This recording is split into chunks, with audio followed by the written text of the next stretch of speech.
we ought to stop thinking that we must have military solutions to the problems we face in the world. Yeah. The solutions that we need are the solutions of picking up where we left dealing off. with sickness and disease and hunger. That's fundamental. If you want to end terrorism, you have to stop being terrorists, which is what war is. They told you World War II was a people's war. Logic should have told them it was imperialist war. 18 million served in the armed forces, 10 million more overseas, that's enormous. 25 million workers paid for war bonds. All of the while people question why the war's on. There was an undercurrent of reluctance. There were underpublicized signs of resistance. Hitler's Germany was unspeakable evil. But let's discuss real quick what we did to people.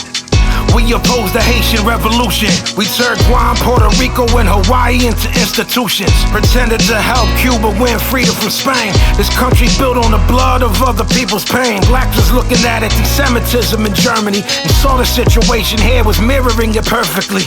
We appeased Hitler all throughout the 30s. Only years later we pretended we was worried.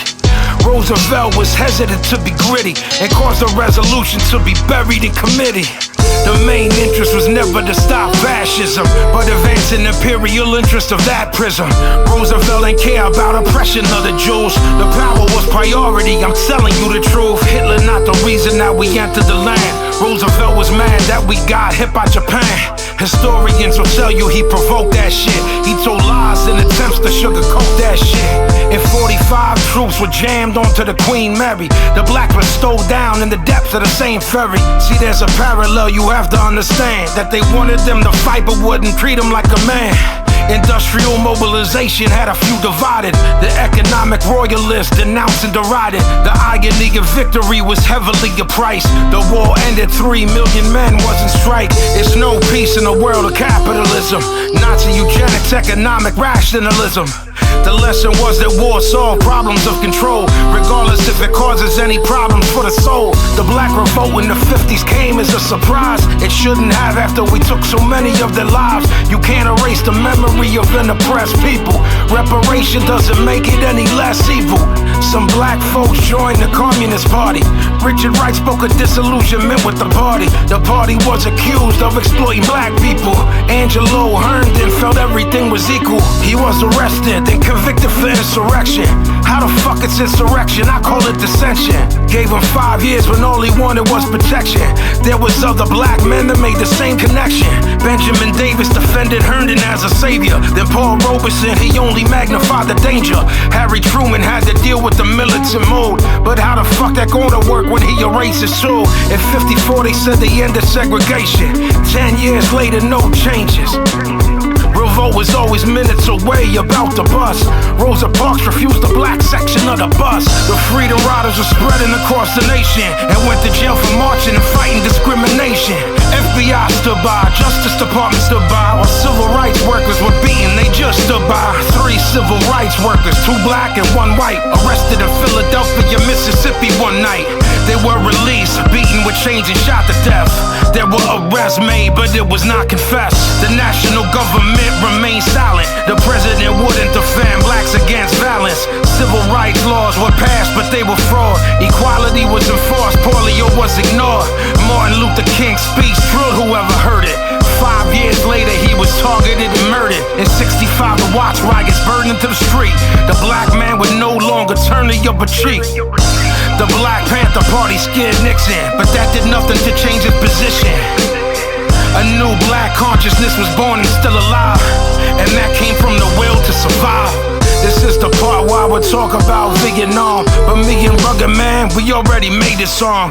By the 70s, distrust is spread across the nation. Basic discontent, political alienation. 55,000 died in a war of moral shame. And then Watergate was added to the Hall of Pain. The Watergate burglaries was rather complicated, but in the end, mostly all of them exonerated. Nixon had CIA and G. Gordon Liddy lie about the Democratic National Committee, but eventually they all flipped on him and told the Senate that they had a lot of shit on him. After that, it was a swift and a sudden fall. Nixon resigned before they could impeach the ball. They got rid of Nixon, but they kept the system. His foreign policy still remains in position. corporate interests still remained in position. His closest advisors remained in position.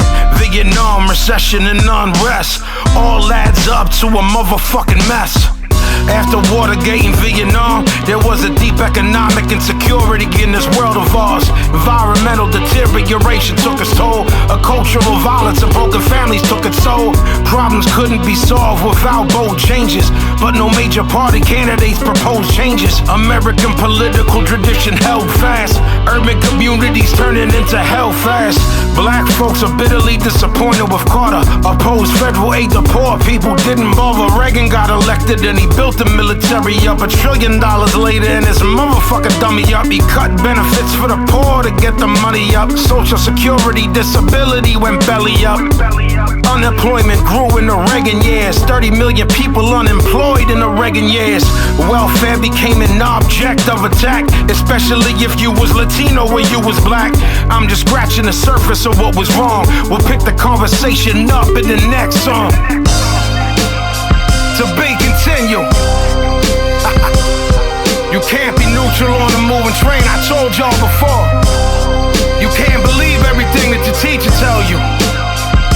Who was your teacher? Your teacher just learned what they was taught. How do you know what they was taught was correct? You know what I mean? Dig into the real history of this country and the fact that it was built on blood. For a third time, but for now I'm just blessing y'all with this one, a continuation of the first. You can't be neutral on a moving train. Pazienza. Howard Zinn, thank you for teaching the people. Rest in peace.